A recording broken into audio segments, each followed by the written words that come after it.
Laws can be something that there are consequences for directly in the next life, sometimes even in this life.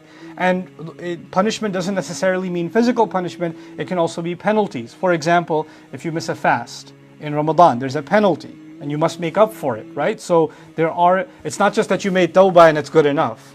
No, when you break a law, then there has to be some kind of expiation, some kind of fee or fine or penalty that has to be given. Your master has made a decree. Your master has passed a verdict. So Allah is describing Himself not just as the master, now as a judge also.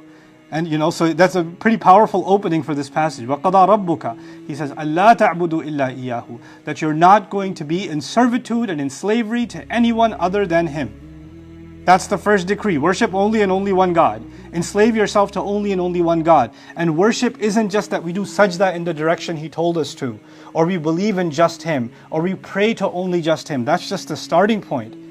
The enslavement to Him means that any other force, any other entity that is pulling us away from our loyalty to Him, that is pulling us away from our obedience to Him, must be rejected as a false God.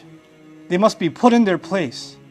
So sometimes it's a culture that's pulling us away from obeying Allah, then that culture has become a false God. Sometimes it's the larger society and the peer pressure that's pulling us away from obeying Allah. That peer pressure has become a false God. Sometimes it's keeping up an appearance. And above all else, you don't want to lose an image that you have.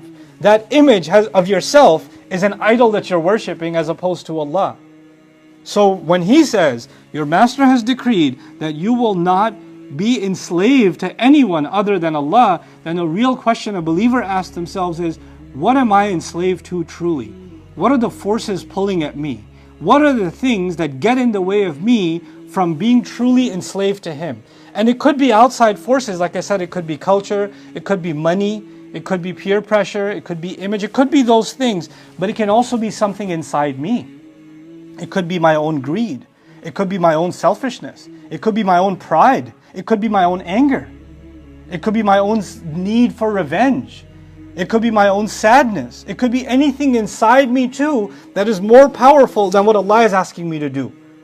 And I've let that become, my personal feelings, my empty feelings really, because they don't give you anything, those feelings. They're empty. And they're as empty as Allah describes empty feelings as hawa. And hawa is another word for air in Arabic. And it's also used for whims and feelings. He says, أَرَأَيْتَ مَنِ اتَّخَذَ إِلَهَهُ هَوَاهُ Have you seen someone who takes their hawa and turns them into their God? Their feelings, and they turn them into their God. What does that mean? Nobody worships their anger like they make a statue that looks like a big poster of anger and does sajda to it. That's not what that means. Worshipping anger means you submit to your anger and all of your decisions are in submission to that anger. And you don't care what Allah says. Worshipping your desire means your desire overtakes all other conscience, all other do's and don'ts, all other rights and wrongs, and you just submit to that, surrender to that desire. That desire became your God. Worshipping greed means the desire to make money made you forget what's halal and haram. You threw that on the side because this is your God now. This is who you submit to. Who you surrender to, who I surrender to on the outside or even on the inside are the ones that are being tossed away when Allah says, your master has decreed that you will not be enslaved to anyone other than Him. So this is the first sort of starting point of understanding all the laws of Islam. Everything He will say, this first.